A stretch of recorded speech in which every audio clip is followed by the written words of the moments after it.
Alright, Leeds faithful, gather around because what I'm about to tell you will have you on the edge of your seats. 3 bombshells have just dropped at Elland Road that will shake the very foundations of our beloved club.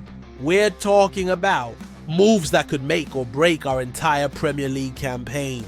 First up, we've got a Welsh wizard slipping through our fingers like sand, leaving Daniel Farke absolutely devastated. Then there's the 49ers playing dirty politics behind closed doors that has left our manager feeling betrayed. And finally, oh boy, this one's gonna hit you right in the feels. A Yorkshire legend might be coming home. If you're not already smashing that like button and hitting subscribe, you're missing out on the most insane Leeds United coverage on YouTube. Drop a comment below telling me which story has you most fired up, because trust me, you're gonna have opinions. The clock is ticking, the pressure is mounting, and our season hangs in the balance. Are you ready to discover which massive decision could determine whether we stay in the Premier League or crash back down to the Championship?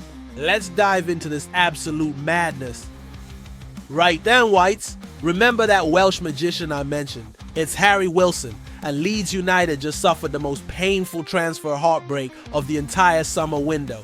This one stings more than a bad tackle from Roy Keane. Picture this. Deadline day, Elland Road buzzing with anticipation, and Daniel Farke putting all his eggs in one basket for this 28-year-old set-piece specialist. Wilson wanted to join us. The man was practically begging to wear the white jersey, but Fulham? They played us like a fiddle. The Cottagers demanded $22 million and insisted on signing their own replacements first. They got Kevin and Samuel Chukwueze on loan. But when their 22-minute move for Chelsea's Tyreek George collapsed at the last minute, they pulled the plug on Wilson faster than you can say marching on together. Here's what's driving me absolutely mental. Wilson proved exactly why we needed him just last week. While representing Wales against Kazakhstan, it was his set-piece delivery that caused chaos and led to Kiefer Moore's winning goal. Leeds have signed 10 players this summer, 9 of them over 6 feet tall. But we're left without a proper set-piece specialist after Joe Rothwell joined Rangers. Wilson's left foot would have been the missing piece of our jigsaw puzzle. But now we're stuck watching him tear up the Premier League in a Fulham shirt while we're left wondering, what if? This isn't just a transfer failure. It's a catastrophe that could haunt us all season long. And here's the kicker that'll have you raging. There's already talk about reigniting a January move for Wilson, but by then, will it be too late to save our Premier League status?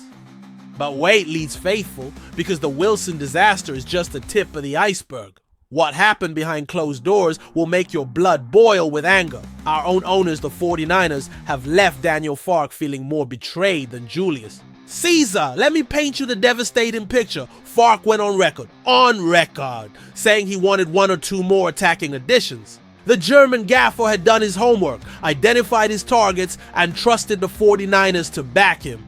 What did he get? Absolutely nothing. Managing director Robbie Evans claimed Leeds had maxed out their PSR. But here's what's got fans absolutely livid. There were plenty of players the club should have sold to create wiggle room. Instead, they sat on their hands while Farke watched helplessly as his attacking options evaporated. Think about this nightmare scenario. We've lost Patrick Bamford, Manor Solomon, Mateo Joseph, and Largi Ramazani this summer. Yes, we signed Dominic Calvert-Lewin, Lucas Mecha, and Noah Okafor. But is that really enough for a Premier League survival battle? Reports from the Daily Mail confirm Farke was disappointed, and that's putting it mildly. The man who guided us back to the promised land has been hung out to dry by owners who promised investment but delivered excuses. Here's the terrifying reality check. Our entire season now rests on Calvert-Lewin's shoulders. If he gets injured, and his track record suggests he will, we're looking at João Pirro leading our Premier League attack. A player who, let's be brutally honest, isn't Premier League quality. The 49ers can only afford 1 major signing in January, striker or winger. If both Calvert-Lewin and Emeka hit the treatment table, we'll be shopping for strikers while our wing play suffers. It's a recipe for disaster, and Farke knows it.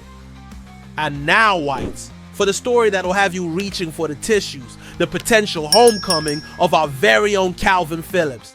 This one hits different because it's not just about football. It's about family, about belonging, about a Yorkshire lad who never should have left.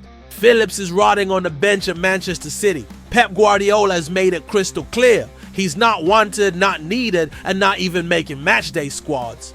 The $45 million man has become a $45 million afterthought, and it's breaking hearts. Across West Yorkshire, here's what'll make you emotional. Our transfer sources confirm Phillips desperately wanted to return to Elland Road this summer. The boy who learned his trade under Marcelo Bielsa, who became England's midfield general wearing our white shirt, who bled for this club. He wants to come home. City were even considering paying him off earlier in the summer. Can you believe that? A club so desperate to get rid of him, they'd rather pay him to leave than keep him around. Lions showed interest. Leeds made a late check on deadline day, but nothing materialized. Our transfer correspondent Graham Bailey revealed the heartbreaking reality. Phillips simply isn't going to play much under Guardiola for the next 4 months. That return to Elland Road didn't happen. Even if Phillips wanted to come back to Leeds, he will have to wait until January. The pain in those words. Whites. Can you feel it? Phillips will be 30 in January. Not ancient, but not the fresh-faced Yorkshire Pirlo we remember either. City won $20 million, but insiders suggest they'd accept much less just to get his wages off their books. Phillips still has a contract until 2028, but it's becoming increasingly clear that his Manchester nightmare needs to end. The midfielder hasn't been in a single matchday squad for Guardiola's side this season. He's training alone, eating alone, and probably crying alone knowing he could be wearing white again. Leeds could target a loan deal to work around a massive transfer fee, and Phillips would jump at the chance to escape his Etihad prison. Remember when Phillips was the heartbeat of our midfield, when every pass, every tackle, every breath he took was for Leeds United. Now he's watching Rodri and Mateo Kovacic play his position while he's relegated to training with the reserves. The psychological damage this is doing to our former captain is unbearable to witness. Here's the heartbreaking truth. Phillips has compared Bielsa and Guardiola, saying both are demanding but love football differently. Both see football in different ways. The way Bielsa plays is a lot different to the way Pep plays. Phillips revealed. Under Bielsa, he was everything. Under Pep, he's nothing. The man needs saving, and we need a midfielder who understands what wearing the Leeds United shirt means. The verdict, January will make or break us. So there you have it, Leeds faithful. 3 stories that perfectly sum up our insane situation. Wilson slipping away, the 49ers failing Fark, and Phillips desperately wanting to return to where it all began. This isn't just about transfers. It's about the soul of our football club. Are we a club that learns from mistakes, fights back, and brings our heroes home? Or are we destined to watch other teams benefit from our failures while we struggle to survive? January can't come soon enough, but will it be too late to save our Premier League dreams? Smash that like button if you believe in this club's fighting spirit. Subscribe for more explosive Leeds United content, and tell me in the comments, which of these 3 stories has you most emotional?